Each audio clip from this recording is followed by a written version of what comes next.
Gente, aconteceu uma parada muito doida comigo e eu tava pensando se eu contava ou não contava, né? Então eu decidi contar. Assim como fez sentido pra mim, eu tenho certeza que provavelmente vai fazer sentido pra alguns de vocês.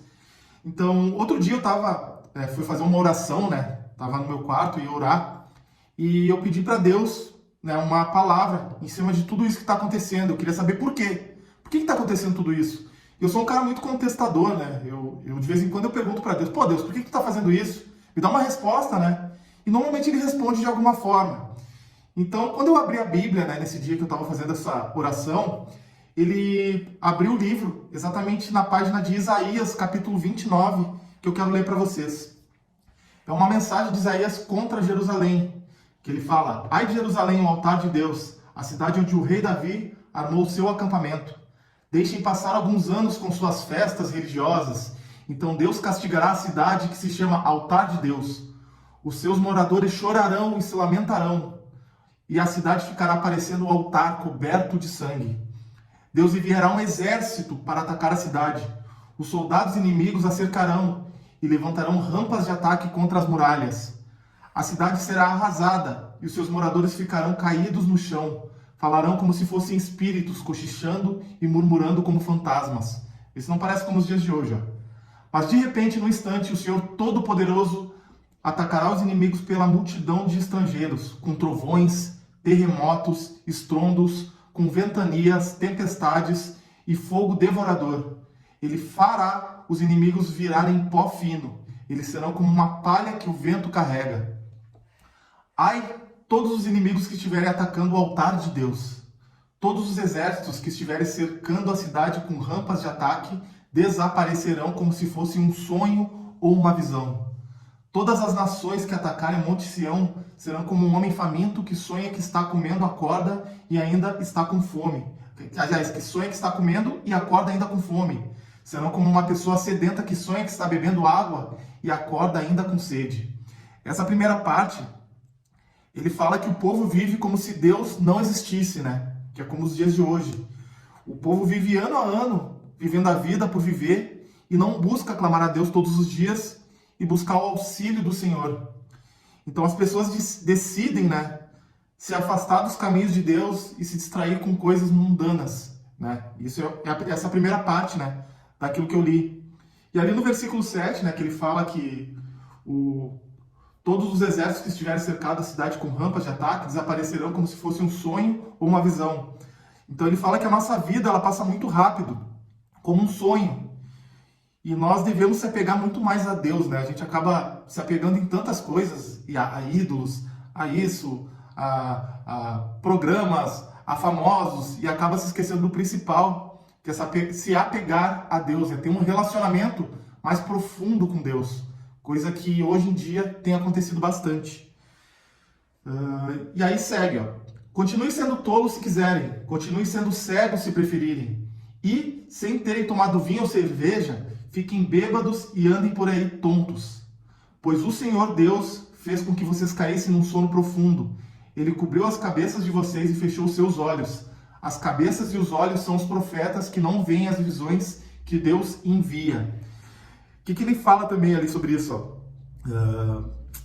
Perdemos muito tempo, eu anotei algumas coisas aqui, né? Perdemos muito tempo com coisas inúteis e do mundo, né? As coisas do mundo. E nos esquecemos de apegar e depender mais de Deus. Eu sempre falo que às vezes a gente quer resolver tudo do nosso jeito, tudo da nossa força, a gente se apega muito às coisas carnais, né? As coisas que dependem só de nós para resolver, e a gente acaba deixando de entregar as coisas de Deus, né? As coisas mais importantes que Deus vai conseguir resolver por nós. Então muitas vezes a gente entra em depressão, a gente entra fica com ansiedade, principalmente porque a gente acaba querendo tomar o lugar de Deus de coisas que só dependem dele para serem resolvidas. Por isso que a gente às vezes acaba passando mal, né? E não consegue resolver. E eu até anotei aqui, né? Quantas coisas que desistimos e nos afastamos por perder a fé.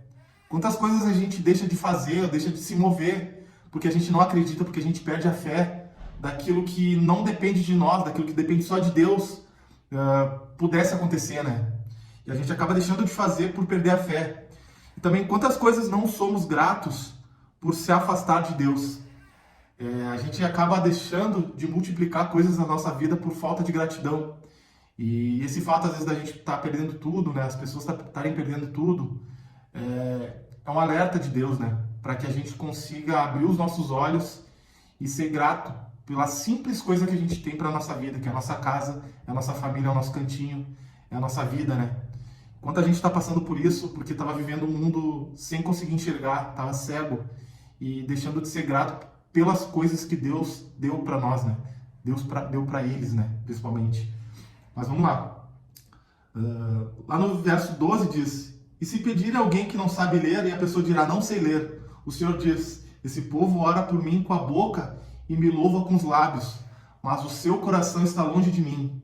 A religião que eles praticam não passa de uma doutrina de ensinamentos humanos que eles só sabem repetir de cor. Por isso, mais uma vez, vou deixar esse povo espantado com as coisas estranhas e terríveis que farei no meio dele. Com toda a sua sabedoria, os seus sábios não poderão explicá-las, e o conhecimento dos que são instruídos não adiantará nada. Ai dos que escondem os seus planos do Senhor, que fazem as suas maldades na escuridão e dizem: ninguém pode nos ver, ninguém sabe o que estamos fazendo. Vocês invertem as coisas, como se o barro valesse mais que o oleiro. O pote não vai dizer ao homem que fez: você não me fez. Uma vasilha não dirá ao oleiro: você não sabe o que está fazendo. O que ele quer dizer ali, né? O oleiro é a pessoa que faz o vaso, né? Então, e o vaso, né, é aquilo que o oleiro faz, né? Então, muitas vezes as pessoas acabam achando que as coisas que Deus fez são muito mais importantes do que o próprio Deus. Os santos que Deus fez são muito mais importantes que o próprio Deus. As pessoas do mundo, os artistas que Deus fez, são muito mais importantes que o próprio Deus. E Deus está falando isso. Quando o próprio vaso acha que ele é melhor que o Criador, ele acaba sendo penalizado por isso, né?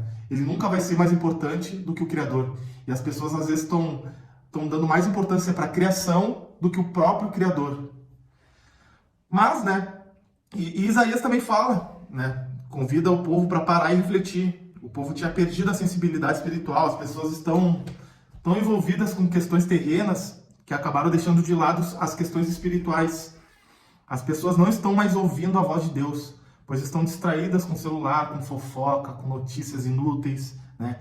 E Deus não era mais prioridade para o seu povo naquela época, assim como eu acredito que não estava sendo prioridade nos dias de hoje.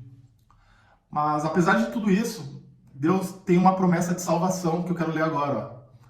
Lá no versículo 17, diz: Daqui a pouco as matas virgens vão virar jardins, e os jardins voltarão a ser mato. Naquele dia, os surdos ouvirão a mensagem que será lida no livro, fechado e lacrado, e os cegos ficarão livres da escuridão e poderão ver. O Senhor dará alegria aos necessitados. O Santo Deus de Israel fará com que os pobres fiquem alegres, pois Deus acabará com os que exploram o seu povo, e os que zombam de Deus serão destruídos.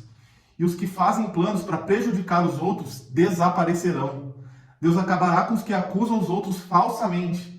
Acabará com os que procuram enganar os juízes e com os que, por meio de mentiras, conseguem que os inocentes sejam condenados. Portanto, o Senhor que livrou Abraão dos perigos diz o seguinte a respeito do nosso povo, do povo de Israel: O meu povo não ficará desiludido outra vez. Eles nunca mais sentirão vergonha. Pois quando virem o que vou fazer no meio deles, confessarão que o meu nome é santo. Reconhecerão que eu sou o Santo Deus de Israel e me temerão. Então os que perderam o juízo se tornarão sábios, e os que se revoltaram contra mim aceitarão os meus mandamentos. Deus está só querendo que vocês valorizem mais Ele, que vocês aceitem mais Ele, que vocês reconheçam que Deus é o Deus criador de tudo. E ali ele fala também, né, que nós somos analfabetos, que você pode ser tão sábio para as coisas do mundo, mas analfabeto para as coisas de Deus. E Deus está esperando que tu seja sábio para as coisas dele, né, para as coisas que ele fez. E Deus promete esperança, né, nessa última parte. Ele fala que ele promete fazer obras maravilhosas na tua vida se somente te seguir o teu caminho. Então, muita gente que anda desviada, que anda perdida, ela precisa voltar para Deus, aceitar Deus, saber que tudo isso que a gente tem, todos esses bens materiais que a gente tem, que a gente construiu durante uma vida toda, que muita gente perdeu, foi por mérito não só nosso, mas por mérito de Deus. E muita gente está deixando de reconhecer isso. E talvez, eu acredito que essa mensagem seja em cima disso, né? Que talvez tudo isso que a gente está passando hoje, tudo isso que as pessoas estão passando hoje, seja para que os nossos olhos se abram para Deus e que a gente reconheça que Ele é responsável por tudo aquilo que a gente tem e por tudo aquilo que a gente não tem. E eu tenho certeza que a gente vai se reconstruir, que a gente vai voltar a viver, que a gente vai recuperar tudo aquilo que foi perdido. Mas de uma coisa é certa, de nada disso vai adiantar se a gente não tiver Deus no coração. Então, meus irmãos, vocês que não aceitaram Deus, né, como seu único e suficiente Salvador, Ele está querendo nos instruir, assim como um pai gosta de instruir um filho. Deus está buscando nos instruir, né, e nos dar uma lição de que Ele é a coisa mais importante para a nossa vida. Não só da nossa vida espiritual, mas também da nossa vida mental e da nossa vida material. Então, é isso que eu gostaria de falar para vocês. Meus irmãos, fiquem em paz, né? Espero que vocês tenham entendido a mensagem, né? Que, como para mim foi muito importante, eu gostaria muito que fosse importante para vocês também. Então, fiquem com Deus, né? E aceitem Ele no coração de vocês e nunca mais se afastem dele. Porque a gente sabe hoje, mais do que nunca, que Ele é muito importante para a nossa vida. Amém, meus irmãos?